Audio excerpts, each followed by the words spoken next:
estudio, revisión. Y en este caso, los atletas y las atletas, que era una vieja aspiración, que simple y llanamente a ellos se les decía que no, su papel es competir y no opinar, no hablar, pero son los que viven, son los que conocen incluso experiencia de otros países, porque aquí también hemos dado un análisis comparativo de legislaciones de otros países, pero también hemos analizado cómo ha avanzado en algunos países, en otros, conocer las experiencias. Y uno de los elementos fundamentales eran los atletas y las atletas, pero también son los entrenadores que han hecho aporte bien importante, porque ese es otro sector que prácticamente estaba abandonado. Su papel era entrenar, preparar a los atletas y simplemente después no era tomado en cuenta. Los árbitros, que de una u otra manera también regulan algunos elementos que tienen mucho que contribuir, que aportar, que en muchos casos son profesionales,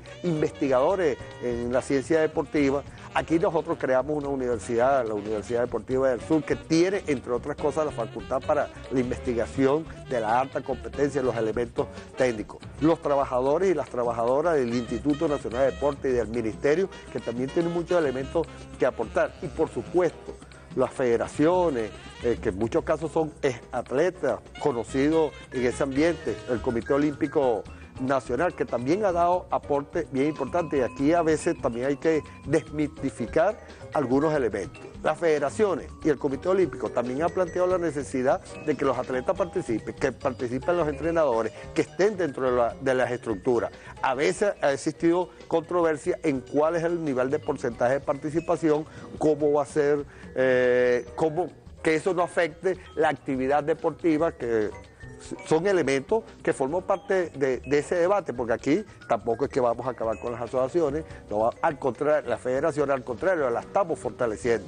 Igualito que con el patrocinio, que se decía que vamos a acabar con el patrocinio, no, al contrario, vamos a fomentar los niveles de patrocinio, ahora con control. Tenemos experiencia en otros países, que inclusive el lavado de dólares a veces se daba supuestamente promocionando el deporte. Pero también tenemos que controlar a alguna gente que venía, los supuestos cazatalentos, que los mismos representantes de la Liga de Béisbol y los equipos nos señalaron. Hay profesionales de esa materia que están vinculados, que están en una estructura, pero hay otros que te agarran un muchacho a los 15, 16, casi te lo secuestra, negocia con él. A veces uno ve que firmaron por un alto contrato, pero no le llega al atleta ni a los familiares porque hubo un agente que negoció y se llevó la gran parte. Pero a veces estaban estudiando, se lo llevan para el exterior, que son adolescentes. Hay leyes aquí que hay que respetar.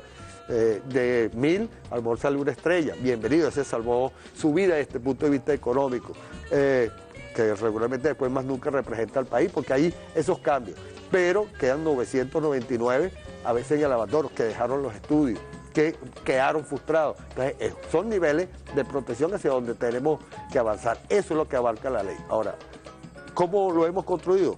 Con los actores, insisto, o los consejos comunales, que hay una estructura deportiva, que aquí el deporte en los barrios fue abandonado, que a veces construimos una cancha, pero esa cancha queda apartada para quien vaya a practicar.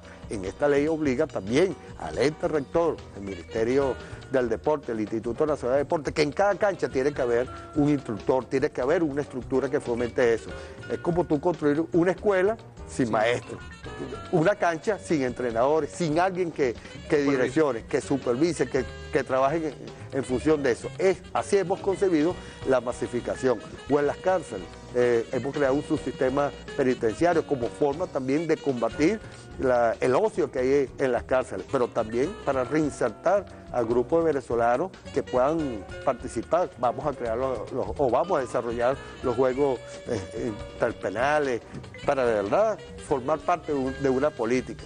O la parte de las Fuerzas Armadas, que es un componente clave. Nuestro presidente siempre nos dice, él ingresó a las Fuerzas Armadas con la visión de pasar a ser pelotero, porque ayer en Marino no había los scouts, ingresó a las Fuerzas Armadas. Bueno, después se enamoró de las Fuerzas Armadas, pero bueno, es una forma también de desarrollar ahí gran parte del deporte, más allá de la actividad física. O los trabajadores, que a veces se les niega permiso para el desarrollo de algunos juegos. Aquí vamos a tener unos juegos nacionales de los trabajadores y las trabajadoras, porque es el fomento de todas las actividades. Esas son las metas que nos hemos venido trazando. El deporte de forma integral. Y hablando de deporte de forma integral, tenemos